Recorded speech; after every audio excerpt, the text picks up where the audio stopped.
నమస్తే, welcome to Yoyo TV. IAS Smita Sabharwal Telugu రాష్ట్రాల్లో ఈ పేరు తెలియని వారుండరు. ముఖ్యంగా తెలంగాణలో ఒక ఐఏఎస్గా గుర్తింపుతో పాటు యంగ్ అండ్ బ్యూటిఫుల్ ఆఫీసర్గా సెలబ్రిటీ స్టేటస్ను సైతం సొంతం చేసుకున్నారు. అంతేకాకుండా స్మిత 2014 నుంచి 2023 వరకు తెలంగాణ సెక్రటేరియట్లో కీలకంగా వ్యవహరించిన అధికారి.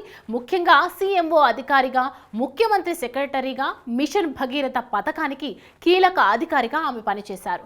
అప్పట్లో ఆమె వ్యవహార శైలిపై చాలా విమర్శలు వచ్చాయి. ఓ న్యూస్ మ్యాగజైన్పై లీగల్ పోరాటానికి సంబంధించి ప్రభుత్వ ధనాన్ని ఖర్చు చేశారని ఆరోపణలున్నాయి.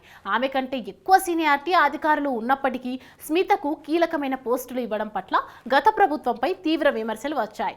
అయినప్పటికీ కేసీఆర్ తన నిర్ణయాన్ని వెనక్కి తీసుకోలేదు. మరోవైపు స్మితా సబర్వాల్ సోషల్ మీడియాలో చేసే రీల్స్ పై కూడా రకరకాల విమర్శలు వినిపించేవి. అయినప్పటికీ ఆమె తన ధోరణి అలాగే కొనసాగించారు. కాంగ్రెస్ ప్రభుత్వం ఏర్పడిన తర్వాత ఆమెను అప్రాధాన్య పోస్టులోకి పంపించారు.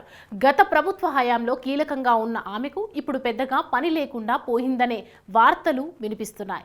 ఈ తరుణంలోనే ఆమెను కొన్ని news channels, YouTube channels interview చేశాయి. ఈ సందర్భంగా ఆమె పలు విషయాలను వెల్లడించారు. నేను ఎవరికీ భయపడను, నాకు దేవుడు భయం అనేది ఇవ్వడం మర్చిపోయారేమో, నా డిఎన్ఏలో కూడా భయం అనేది లేదు, నిఖార్సైన అధికారిగా పనిచేశాను, ప్రజల్లో నాకు గుర్తింపు ఉంది, అలాంటప్పుడు నేనెవరికి భయపడాల్సిన అవసరమే లేదు, నా పని నేను చేసుకుంటా, నా దారిలో నేను వెళ్తా, నా జోలికి వస్తే ఊరుకోనంటూ స్మిత వ్యాఖ్యానించారు.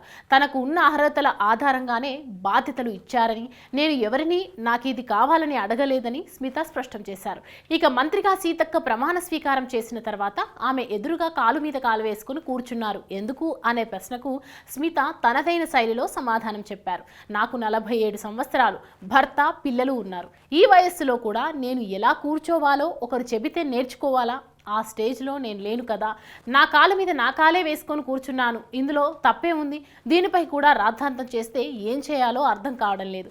అయినా దీన్ని కూడా అలా ఎలా చూస్తారంటూ స్మితా సబర్వాల్ వ్యాఖ్యానించారు. కాగా స్మితా సబర్వాల్ గత ప్రభుత్వంలో కీలకంగా వ్యవహరించినప్పటికీ ప్రతి విషయాన్ని నిబంధనల ప్రకారమే చేశానని, ఎక్కడా కూడా ప్రభుత్వ విధానాలకు వ్యతిరేకంగా పనిచేయలేదని స్పష్టం చేశారు.